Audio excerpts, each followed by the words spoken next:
오늘 우리에게 주시는 그 은혜를 깨닫고 우리가 오늘 하루 순종함으로 열매 맺는 하루가 되기를 주님의 이름으로 축복합니다. 오늘 9절 말씀에 내 아버지의 하나님을 알아야 된다라고 얘기합니다. 그리고 온전한 마음, 기쁜 뜻으로 섬겨야 된다라고 얘기합니다. 그 아들 솔로몬에게 부탁하며 또 권면하는, 어떻게 보면은 명령하는 이야기입니다.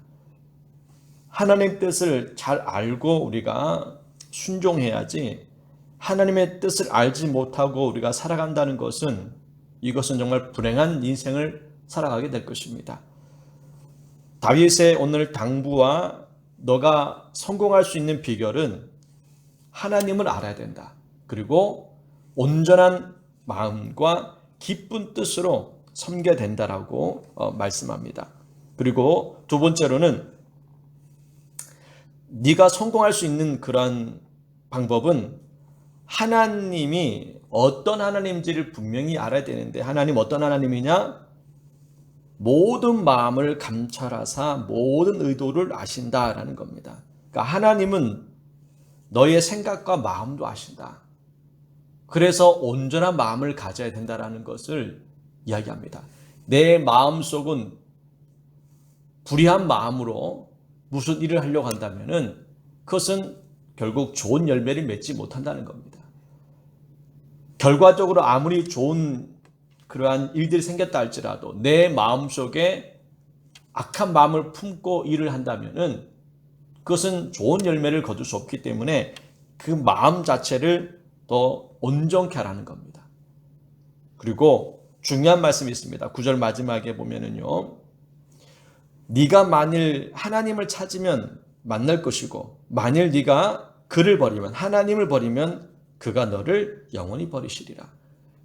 하나님을 끝까지 섬겨야 한다는 겁니다. 어떤 상황에 처해 있다 할지라도 하나님을 떠나지 말아라.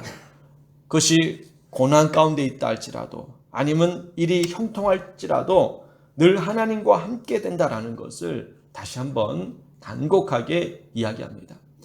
여러분이 이제 자녀들에게 이제 유언을 남길 때에 다윗은 이제 나이가 많이 들어서 떠날 때가 이제 언제인지 알 수 없는 그러한 상황이 있습니다. 그리고 솔로몬에게 가장 당부한 것이 바로 이런 거였습니다. 하나님을 알아라. 그리고 하나님을 떠나지 말아라. 이것만 네가 잘 지킨다면은 너는 분명히 승리하는 삶을 살 것이다. 그 이야기를 말씀하고 있습니다. 그리고 이제 성전 건축에 관한 이야기를 하면서 이 이야기를 했기 때문에 10절 말씀에 성전 건축, 이 성전을 건축하는 데에 힘써 행하라라는 겁니다. 이 일만 오로지 감당하라는 겁니다. 딴 생각 품지 말고 성전 건축이 먼저다. 다른 전쟁을 한다든지 더 많은 욕심 품어가지고 더 많은 경적인 풍요로움을 얻으려고 하지 말고 먼저 해야 될 것은 성전을 건축한 다음에 해야 된다는 겁니다. 그래서 힘써 행할지니라 라고 다시 한번 10절 말씀 얘기합니다.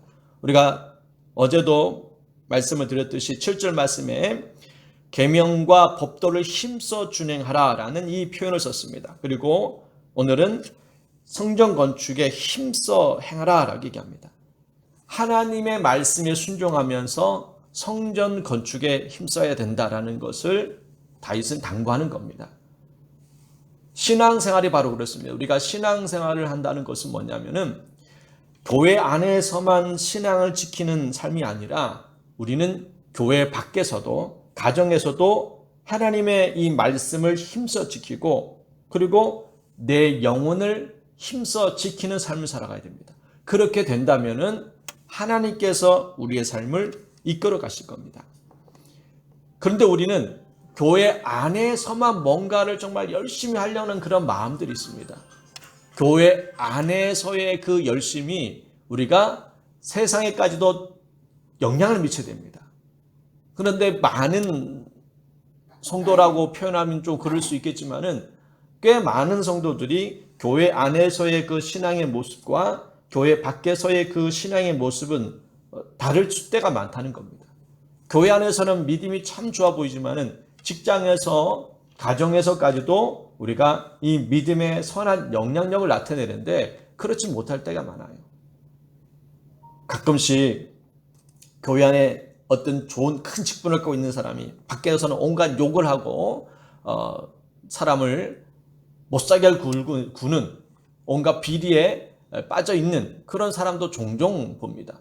저 사람 장로였는데, 저 사람 권사님이었는데, 그런데 나중에 알고 보니까는 온갖 욕을 하면서 사기까지 치는 그러한 일들이 종종 있습니다.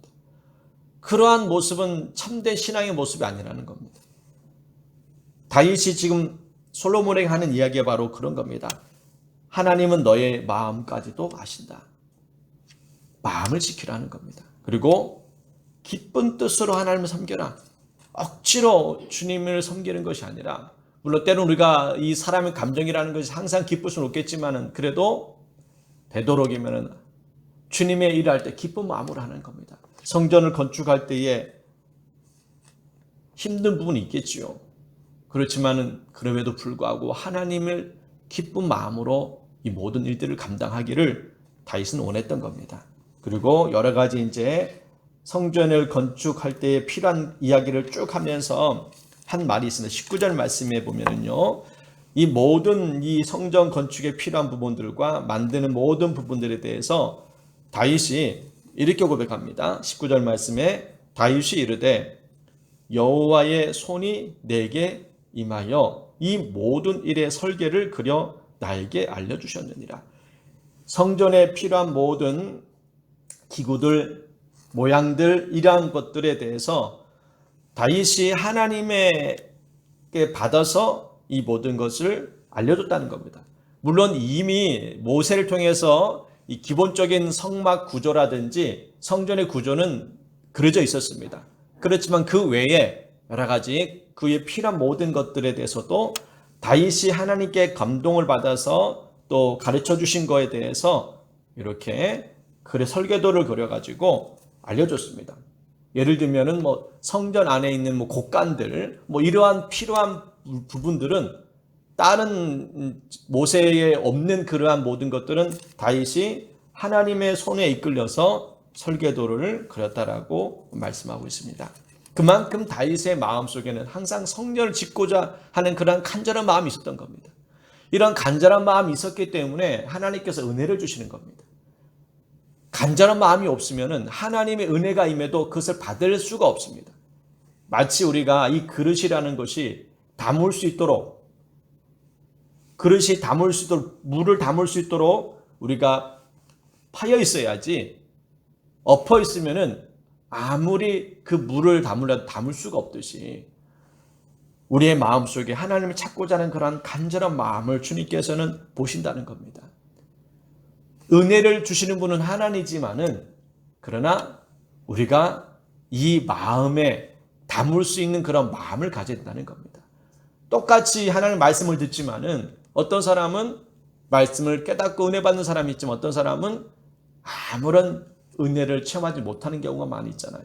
예수님께서 말씀을 전할 때에도 많은 사람들이 감동을 받고 깨닫고 변화되는 사람이 있었지만 어떤 사람은 오히려 예수님을 죽이려고 하는 그런 사람들도 있었습니다. 다윗이 이렇게 하나님을 찾고자 하는 그런 마음, 또 성전 건축하고자 하는 그런 뜨거운 마음이 있었기 때문에 하나님께서 다윗에게 이러한 은혜를 베풀어 주셨던 것입니다. 그리고 20절 말씀에 다시 한번 솔로몬에게 이렇게 얘기합니다. 강하고 담대하라 라고 합니다. 강하고 담대하라. 이 일을 행하라. 두려워하지 말며 놀라지 말라 라고 얘기합니다. 강하고 담대하게 이 일을 행하라는 겁니다.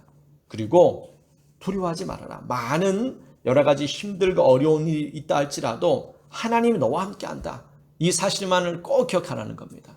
하나님이 나와 함께 하시는구나. 무슨 일을 행할 때마다 우리에게는 두려움이 있습니다. 그러나 그 두려움 가운데 빠지지 말고 내가 너와 함께 할 것이고 내가 너를 떠나지 아니할 것이다. 너를 버리지 아니할 것이다 라는 그러한 하나님의 말씀을 솔로몬에게 다시 한번 전하게 됩니다. 오늘 여러분 기억해야 될 것은 하나님은 여러분을 떠나지 아니하실 것이다. 이 사실만은 분명한 사실입니다. 문제는 오늘 다윗이 이제 솔로몬에 얘기했던 것처럼 우리 9절 마지막에 보면은요. 네가 그를 버리면 그가 너를 영원히 버리시리라 라고 했던 것처럼 우리가 탕자가 되지 않도록 저와 여러분은 늘 하나님 안의 삶을 우리가 살아가야 됩니다. 그러면 하나님과 함께 여러분 삶은 승리하게 될 줄 믿습니다. 우리가 필요한 것은 하나님과 함께하는 겁니다. 그러면 하나님께서 책임져 주십니다. 내 탕자는 아버지의 품을 떠남으로 말미암아 자기의 힘으로 무엇인가를 해야 됐습니다. 그런데 자기의 힘으로 이룰 수 있는 것은 없었어요. 하면 할수록 오히려 죄를 짓게 되었습니다. 하면 할수록 하나님과 멀어져 가는 모습을 보게 됩니다. 우리가 해야 될 것, 주님과 함께하는 삶입니다. 열심히 사는 것도 중요하지만 열심히 사는 것보다 더 중요한 것이 하나님과 함께하는 삶을 살아가는 겁니다. 오늘 말씀을 정리해 보겠습니다. 크게 두 가지를 꼭 기억했으면 좋겠습니다. 첫 번째는 하나님을 여러분 아셔야 됩니다. 하나님을 알고 섬겨야지 하나님을 우리가 모르고 섬기다가 어떤 큰 문제 생기면은 하나님을 원망하는 일들이 있습니다. 내가 이렇게 하나님을 섬겼는데 왜 나에게 이런 어려움이 생기느냐라는 거죠. 하나님의 뜻을 잘 알지 못했던 겁니다. 하나님의 마음을 알지 못하면 항상 마음속에 이 원망이 쌓이게 되어 있습니다. 어려움이 있어도 하나님의 뜻을 잘 알고 우리가 살아간다면 우리 마음속에 원망이 아닌 그래도 하나님께서 나를 사랑하시니 나를 지켜주시니 그 은혜에 감사하다라는 그런 고백이 나오게 되어 있습니다. 두 번째로 우리가 기억해야 될 것은 뭐냐면은 힘써 우리의 삶을 살아가야 됩니다. 신앙생활은 힘써야 됩니다. 가만히 있으면 안 돼요. 가만히 움직이지 않는 불은 썩듯이 우리의 신앙생활도 교회 안에서만 열심히 내는 것이 아니라 교회 밖에서 또 세상에 나가서 가정에까지 이 신앙생활에 영향을 미쳐야 됩니다. 그렇게 살아가야 능력이 나타나는 것이지 교회 안에서만 우리가 열심히 낸다고 해서 하나님이 기뻐하시는 것은 아닙니다. 하나님은 우리가 어디 있든지 믿음 가진 믿음의 삶을 살아가기를 원하신다는 것을 꼭 기억하고 오늘 하루 여러분이 머무는 곳마다 하나님의 은혜가 임하기를 주님의 이름으로 축복합니다. 믿음의 사람은 반드시 승리하게 돼 있고 하나님께서 역사하게 돼 있습니다. 내가 머무는 곳이 믿음의 열매가 없다면은 다시 우리가 회개하고 직장에서 가정에서 과연 나는 믿음 안에서의 삶을 살고 있고 영향을 미치고 있는지를 다시 한번 생각하며 그렇지 못했다면은 이제부터 내가 머무는 곳마다 믿음의 역사 나타날 수 있도록 여러분 기도하십시오. 어떤 사람이 머문 자리는 다툼이 일어나는 사람이 있습니다. 그 사람만 오면은 늘 다툼이 일어나는 사람이 있습니다. 그것은 믿음의 자리가 아니에요. 믿음의 모습이 아닙니다. 어떤 사람이 오면은 그 사람만 오면은 항상 문제를 일으키는 사람이 있습니다. 그런 사람은 주님이 기뻐하시는 모습이 아닙니다. 우리는 어딜 가든지 무엇을 하든지 저 사람만 오면 너무나 기분이 좋다. 저 사람 오면 행복해져. 마음이 편해져. 즐거워져. 이렇게 선한 영향력을 만들 수 있는 그러한 역사가 오늘 그렇게 여러분 행하기를 그렇게 만들어가기를 주의 이름으로 축원합니다. 기도하겠습니다. 하나님 아버지 하나님을 알아야 된다라고 다윗은 솔로몬에게 이야기를 합니다. 우리가 하나님 제대로 알지 못함으로 말미암아 자꾸 넘어지기도 하고 낙심이 찾아옵니다.